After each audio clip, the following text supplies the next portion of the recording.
Spider-Man, Spider-Man, most of his games end up in the can. Yeah, I guess there are a few decent titles that feature our favorite web crawler, but looking at the sheer amount of games he has, that percentage is really low. But what can you expect? Spider-Man is such a popular superhero, everyone wants to cash in where they can on that. And Marvel is nice enough to lend their names for a lot of stuff. So it's not really surprising that Jack Pacifics also got their hands on the license and made a plug-and-play unit out of it in 2004. They apparently get their hands on any popular franchise these days. So did they actually make something fun with it? Well, let's find out. But first, let's check out the unit itself. Alright, so this is the Spider-Man plug-and-play unit from Jack Pacific, and I should say the older unit since I think they have a newer one, but I'm not entirely sure. Anyway, let's check what they have on the back for us. There's a standard on-off switch with an LED indicator, a tiny reset button to reset the unit, I think. Mine doesn't store high scores, so I don't know what's that all about. Then there's a menu button, which basically means the pause button. Well, there are of course batteries required to play this, 4 AA batteries, and there is another screw of course. Let's check out the button layout of the controller itself. Down here we have an A button and a B button, which are at stupid locations. I mean, if you're left-handed, then you're pretty screwed. On top of the joystick we have another spider thingy button, and we have the joystick of itself of course, which feels kinda stiff and weak. It won't last long, I think, in rough hands. The whole thing kinda looks stupid. I mean, it kinda looks like an elephant trunk or a big spider. You know, let's just check out the game. The unit actually features 5 separate games with their own high score tables. Let's look at each of them. Let's first try out Spider Training. That sounds like a good place to start. The game gives you a little explanation on each game when they start. And no, it's not the video compression that makes these hard to read, they're just like that. Anyway, this game is set in Spider-Man's secret training facility. Yeah, this game is full of revelations, as you can tell.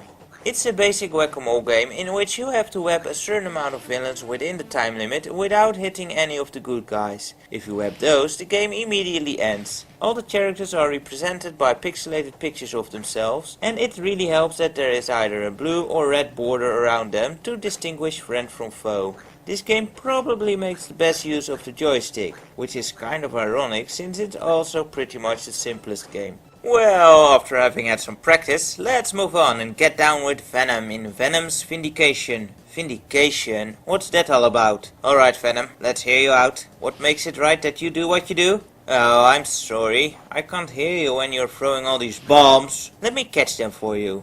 And that's all you do in this game. Catch Venom's bombs, since if they hit the ground, you lose like half your life. As you're catching these bombs, some street punks will come out to give Spider-Man a beating. Man, when did anyone actually want to help Venom out like that? I'd piss my pants myself if I saw that loony on the loose dropping radioactive web bombs on the street like that. In later levels, Venom tries to trick you a bit, but it remains a very simple and boring game. On the end of the level, Venom just runs into a wall and it starts over. I just want to web up there and vindicate a good pummeling on his ass already. There's really not much else to say about this game. It can be a fun challenge for a bit, I guess.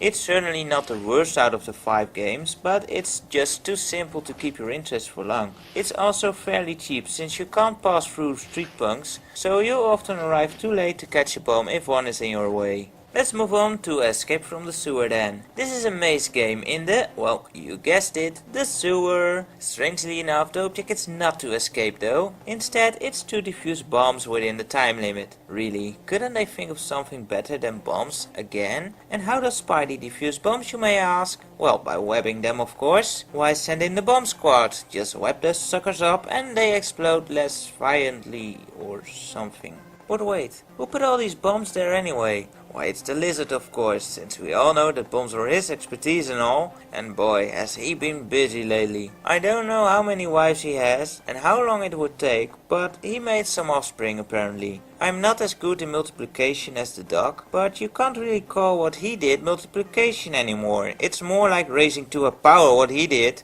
The sewer is full of his clones. They all only take one shot of the web to get stunned for a while though, so they're not really that tough. It's a very basic maze game. It's just boring and the levels don't change the scenery up at all. Another real problem is that the level layout is just too simplistic. Calling this an actual maze is stretching it pretty damn far, since finding a dead end that consists of more than 3 spaces is pretty rare. For the most part you are following more or less a linear path through it. This game just takes way too long to be any fun. Now let's check out Vulture's venture, which is to destroy Spider-Man of course. He actually managed to catch our hero and hung him to dry above a construction site. Now he's shooting missiles at the beam on which he tied Spider-Man. Either that thing is broke or he's a real idiot. Just shoot the guy and be done with it is what I say. Anyway, he also flies by and throws some, more bombs. The makers of this game have some kind of a bomb fetish or something.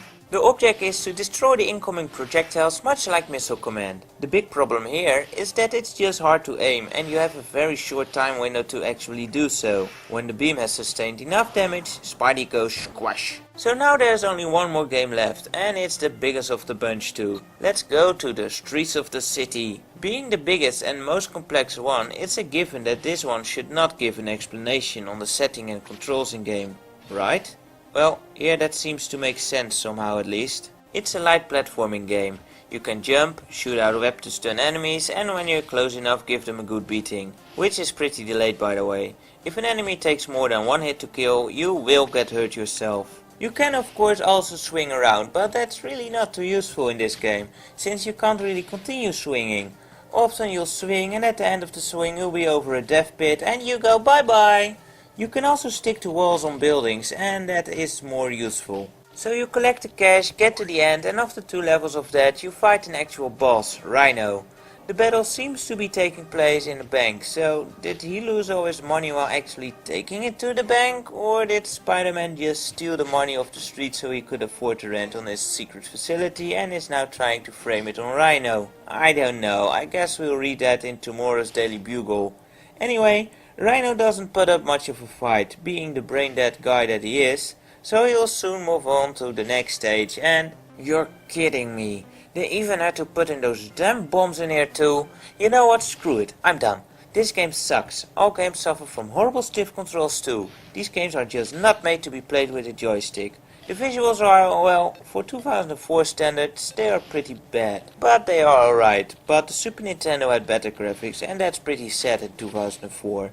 The sound isn't all too hot neither. It's not terrible, it's just bland and boring. Worst of all, in my opinion at least, is that this game is a complete insult to the Spider-Man universe. It only uses the names, but doesn't look to see if things actually fit in. It doesn't tie things together, it's just a cheap cash-in project. Features zero originality, it's no fun to play and not even interesting for fans. It's this kind of marketing that pisses me off. If you have a license, at least do something to please the fans with it, who will buy it anyway because of the name. You know what's funny and sad at the same time? That on sites like Amazon this thing actually gets good reviews. Like that's going to send out a great message to Jack specific. Sure, make more. Oh, but do make the bosses easier since some people can't even beat those. What happened to human evolution here? I know it's aimed at children, but really what's wrong with these parents? Get your kid a Sega Genesis or a Super Nintendo with a couple of games. It'll cost you about as much as this did on retail day and your kids will thank you later. Buying this will just dumb them down. Well, that was my little review this time and I guess it turned in a bit of a rant too. I'm sorry this one's so negative, but it was really hard to find good things in this one. I'm curious to hear what you guys think about this one, or TV games in general. It's a real shame so many are stained by cheap marketing tactics since they overshadow the few good ones that are out there. I thank you all for watching once again and until next time, take care.